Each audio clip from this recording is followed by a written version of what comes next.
Buenos días, queridos hermanos. Soy Alexis Burgos y hoy quiero compartir con ustedes una pequeña reflexión y la meditación que he traído esta mañana o este día para tu vida es en dos conceptos, uno que se llama liderazgo y el otro que se llama autoridad. Sin embargo, voy a centrarme especialmente en el segundo concepto de la autoridad.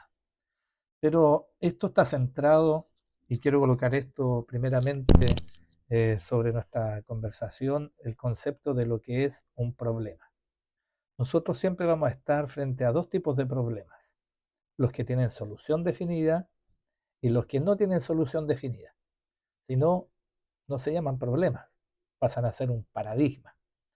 Por lo tanto, quiero enmarcar estos dos conceptos que mencionaba inicialmente en torno a esta definición de lo que es un problema. Cuando nosotros estemos frente a un problema donde la solución no es conocida, estamos frente a un problema de liderazgo. Es decir, alguien no ha revelado o no ha declarado cuál es la solución para ese problema o no está revelada dentro de un grupo de personas, una congregación de, de individuos. Por lo tanto, definir cuál es la solución al problema es el mayor ejercicio de liderazgo. Y esto lo encontramos permanentemente, ¿no es cierto?, en la palabra del Señor, en las Escrituras, donde por mucho tiempo la historia de la humanidad no tuvo la resolución al problema elemental de cómo alcanzar salvación y entendiendo qué es salvación. Es importante reflexionar en torno a esto. Y el segundo tipo de problemas son aquellos que tienen solución definida y no hemos tenido la capacidad para aplicarla o para instalarla en forma adecuada. Estos son los problemas de autoridad. Entonces, cuando estamos frente a problemas con solución definida, alguien estableció la solución y estamos frente a un problema de liderazgo. Cuando estamos frente a un problema que la solución estaba definida, pero no la aplicamos, estamos frente a un problema de autoridad. Esto como para iniciar nuestra reflexión. Vamos a orar y vamos a buscar dentro de la palabra del Señor oportunidades para comprender desde quién vino a liderar nuestra salvación, eh, Yeshua, nuestro Señor Jesucristo, nuestro Salvador, cómo Él caminó sobre esta tierra y cómo podemos, al observar su ministerio, aprender más de esto que es la autoridad. Oremos. Señor, te damos gracias por esta mañana, por este día. Te pido, Señor, que esta reflexión pueda ser inspirada por tu Espíritu Santo, que es quien es nuestro ayudador, aquel que usted, Señor Jesús, declaró que era mejor que Él viniera y que no estaría con nosotros hasta el fin de los tiempos. Te damos gracias por la oportunidad que tenemos de congregarnos en torno a tu palabra, en el nombre precioso de Jesús. Amén. Vemos en el capítulo 8 del libro de Mateo, desde el versículo 5 en adelante, una, una vivencia que tuvo Jesús rodeado de sus discípulos con un centurión. Procedemos a leer la palabra del Señor. Dice, entrando Jesús en Capernaum, vino a él un centurión, rogándole y diciéndole, Señor, mi criado está postrado en casa, paralítico, gravemente atormentado. Y Jesús le dijo, yo iré y le sanaré. Respondió el centurión y dijo, Señor, no soy digno de que entres bajo mi techo. Solamente di la palabra y mi criado sanará. Porque también yo soy hombre bajo autoridad y tengo bajo mis órdenes soldados y digo a este ve y va, y al otro ven y viene, y a mi siervo haz esto y lo hace. Al oírlo Jesús se maravilló y dijo a los que le seguían, de cierto os digo que ni aún en Israel he hallado tanta fe. Y os digo que vendrán muchos del oriente y del occidente y se sentarán con Abraham e Isaac y Jacob en el reino de los cielos. Mas los hijos del reino serán echados a las tinieblas de afuera. Allí será el lloro y el crujir de dientes. Entonces Jesús dijo al centurión: Ve, y como creíste, te sea hecho. Y su criado fue sanado en aquella misma hora. Amén. Bendita la palabra del Señor. Qué tremendo.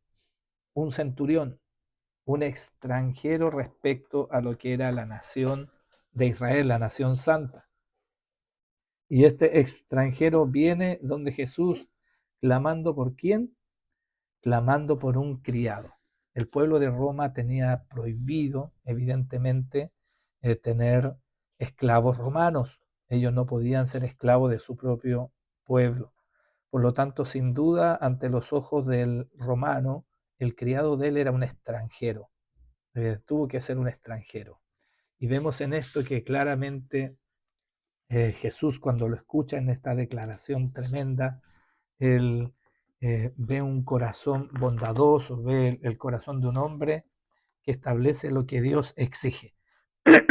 Nosotros vemos en Deuteronomio, en el capítulo 10, del versículo 17 en adelante, que la palabra del Señor dice así, dice: porque Jehová vuestro Dios es Dios de dioses y Señor de señores, Dios grande, poderoso y temible, que no hace acepción de personas ni toma cohecho, que hace justicia al huérfano, a la viuda, que ama también al extranjero, dándole pan y vestido. Amaréis pues al extranjero, porque extranjero fuisteis en la tierra en Egipto. Entonces, sin duda lo que está haciendo este centurión es mostrar en su corazón aquello que Dios exige. Mire, ese es el título que está puesto en la Biblia, en Deuteronomio 10, dice lo que Dios exige.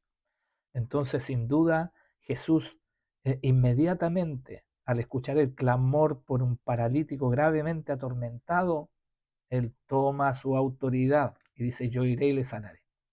¿Pero qué se refiere toma su autoridad? Centurión declara a través de este clamor a Jesús que reconoce que él no viene en su propio nombre, sino que viene en el nombre del Padre y de un Dios que es Dios de dioses y Señor de señores. Y ve que Jesús está haciendo la voluntad de su Padre y por eso tiene autoridad. Aleluya. Centurión también sabe que él tiene autoridad porque no por ser él con su nombre y apellido la persona natural que es, sino que el título centurión representa al emperador de Roma y ese título le ha dado a él autoridad. Entonces, no es algo que uno se pueda tomar por sí mismo.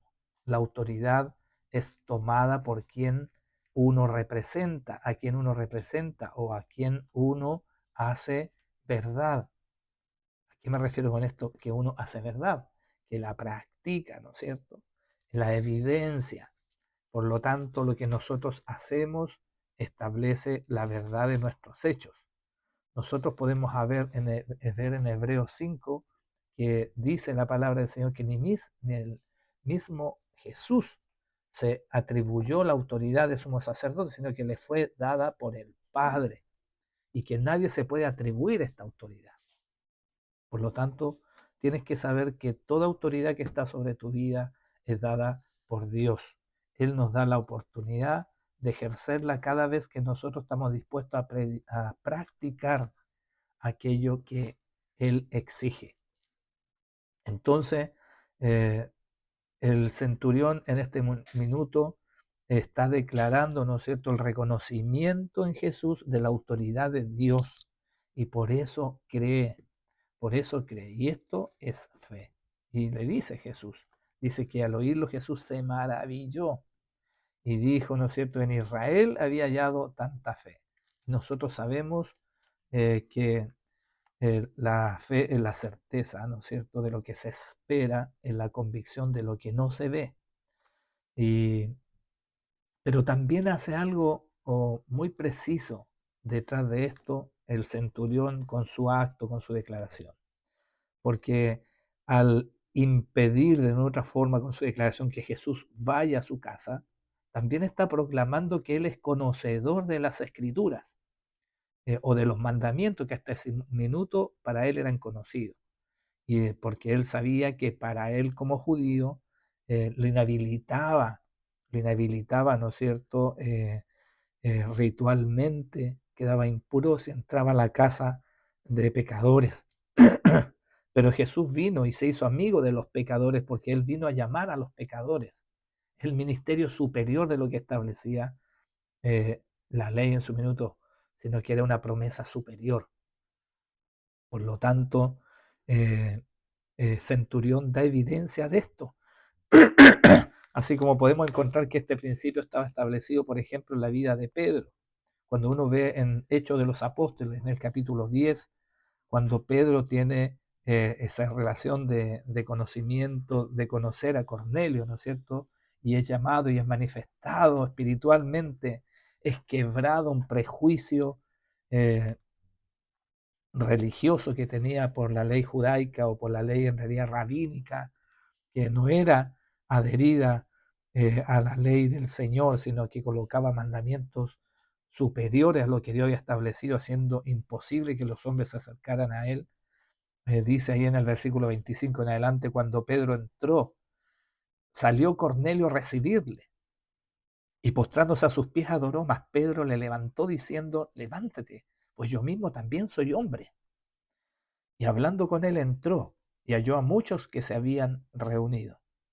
Y le dijo, vosotros sabéis cuán abominable es para un varón judío juntarse o acercarse a un extranjero. Pero a mí me ha mostrado Dios. Aleluya. Que hay aquí está declarando una revelación. Una revelación.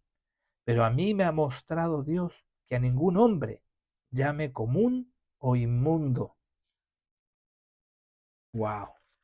Y la obediencia vino al corazón de Pedro porque él había sido bautizado en el Espíritu Santo de Dios y guiado a toda verdad. Cuando vive este escenario, Pedro, habían pasado 13 años desde la resurrección de nuestro Señor Jesucristo. Así que imagínense, 13 años había estado Pedro siendo religioso, con una mente firme en las prácticas, en las culturas judaicas. Y ese día que tuvo esa relación personal, ese encuentro precioso con la revelación de Dios, él fue quebrantado en esa ceguera, pudo abrir sus ojos e ir a más obediencia, a cumplir lo que Dios exige. Qué tremendo, como lo veíamos en Deuteronomios 10, ¿no es cierto? Entonces vemos que Jesús sin duda había trascendido a Pedro este, eh, este, este relato. Yo creo que Pedro cuando vio esta imagen y el Señor lo llamó a entrar a la casa de Cornelio, tuvo que haber recordado este encuentro que había tenido Jesús con Centurión, porque Jesús le había dicho a él, le había dicho, el desierto os digo, que aún en Israel he hallado tanta fe. ¿Fe en qué? En cualquier cosa. Fe en la voluntad del Padre, en lo que Él quiere que nosotros hagamos. Entonces, eso es la autoridad que a nosotros se nos va añadiendo en la vida, cuando se nos revelan soluciones a problemas. ¿A qué problemas? Los problemas que moran en el corazón de los hombres. Si a nosotros no es revelada una palabra, pasa a ser una llave que abre la puerta a la salvación de otra vida. Y si nosotros no la practicamos, es quedarnos con esa llave y no estar dispuesto a entregarla para que ésta abra las puertas del cielo para otro.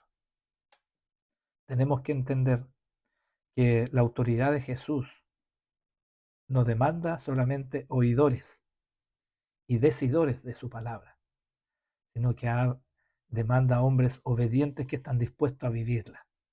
Y ese es el llamamiento apartado, el llamamiento santo que hay para ti y para mí. Recuerda que el desafío es alcanzar salvación y perseverar hasta el fin. ¿Y qué es la salvación? Ingresar a la promesa de ser nación, nación santa. Lo declaraba Pedro también, ¿no es cierto? 1 Pedro 2, 9 y 10 encuentra esto. He venido a buscar una nación santa, un pueblo que él adquirió, que lo apartó de mal. Pero debemos ser injertados a Israel por la fe en Jesucristo. A eso estamos llamados. Y sostenernos en esta nación. No ser expulsado de ella. Y para no ser expulsado de ella, tenemos que aprender a cumplir la autoridad que nos da del cielo, su palabra, sus mandatos y la forma de caminar. Dios te bendiga. Soy el hermano Alexis Burgos. Espero, confiado, que esta palabra no vuelva vacía sobre nuestras vidas y que haga lo que Dios demanda de nosotros. Shalom. Bendiciones.